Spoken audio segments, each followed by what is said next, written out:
Let's go! Super Barber Samson, hey, check this out. So I'm driving, I'm on my way home, but like, hey guys, I had to make this video before the day is out. So yesterday, after I did my videos and did everything that I was supposed to do, what happened was I got a friend of mine who has a huge bus, have a few buses up in California. And I spoke to him, and he was like, hey, how old is the bus? And I told him how old the bus was. And he was like, well, anything within 5 years or more, you probably going to want to check the exit hatch, how they leak. So I was like, nah, I didn't see no leaks. He said, I know you didn't, but you need to put an exhaust fan anyhow inside the bus. So you probably want to, he said, I'm not saying it's your bus, but you probably want to check and see if it has a leak. So I was debating, should I put should I pull down, the upholstery that was attached to the roof, like the carpet stuff, like, should I pull it down? So that was my issue that I had. And I was like saying, like, should I pull it down? Like, if I pull it down, like, how I'm gonna put it back up? So I start ripping it. I took off the trim around the exit hatch. And what was so crazy about it was that I started seeing wet spots. And then after I started seeing wet spots, I touched the wood after I started pulling the upholstery down. And I wasn't there by myself. I was with my contractor, Ben. And Ben was like, this wood is rotted out. I was like, what? So he said, we have to rip the whole wood out. I'm like, what? He said, we got to rip it out. He said, there's no way to go about it.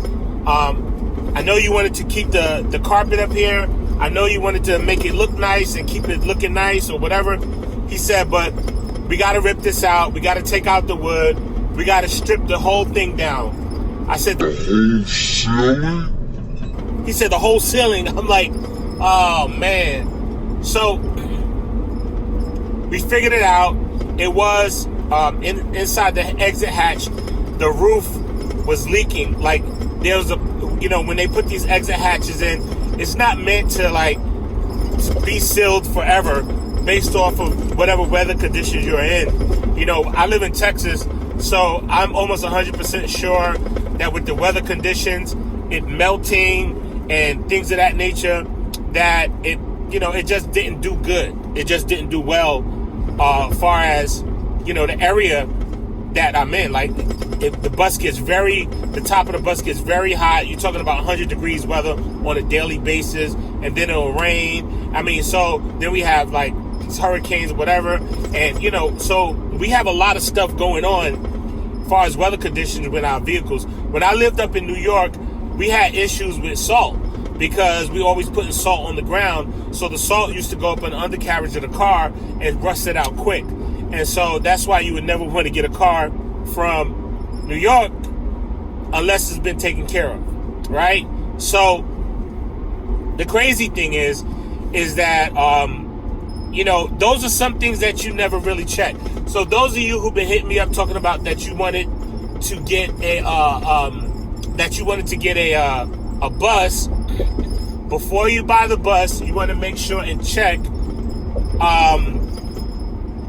is it leaking? But here's the problem. Most people, before you buy the bus, they're not going to rip down the carpet. They're just going to touch it, and if it's dry, then they're probably going to be like, okay, it's fine. But until you really, really know is when you rip off start pulling down the upholstery. So I was so pissed off, man. I had to leave just because afterwards, later on, after my contractor came by the shop and he showed me what he did, And so literally, he stripped off all of the wood. We found this out yesterday, so the vehicle had a chance to dry out. He stripped off all of the wood that around that area where it was leaking. And, sometimes you just got to repair. Everything I do and everything I go through my trials, through my tribulations, through even purchasing a whole new bus. It's not new, but it's 5 years old or whatever. And me getting this bus, I knew it was going to have issues. The reason I purchased it because I did want to get something used. I didn't want to get nothing new. I didn't want to have no car note. I didn't want to have no truck note, right? So I just purchased it as is.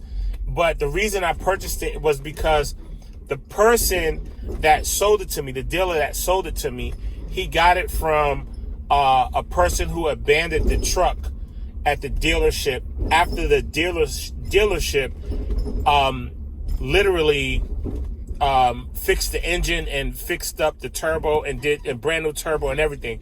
So I basically have an engine that has like 0 miles on it, So that was the whole purpose of me going ahead and purchase it versus than getting something maybe newer and may have some future problems. So, I relate it to life, man. Like, life is crazy. So you really never know what to expect. Things happen. Things become leaky. Things just really happen. And when they happen, it's like there's really nothing you could do about it except for, just try to fix it.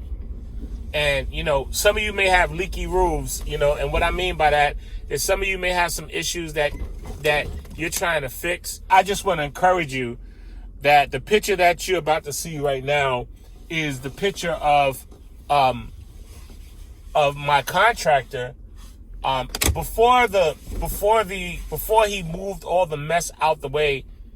But the next picture is the picture of him cleaning it up and preparing it to be remodeled, preparing the whole space to be remodeled.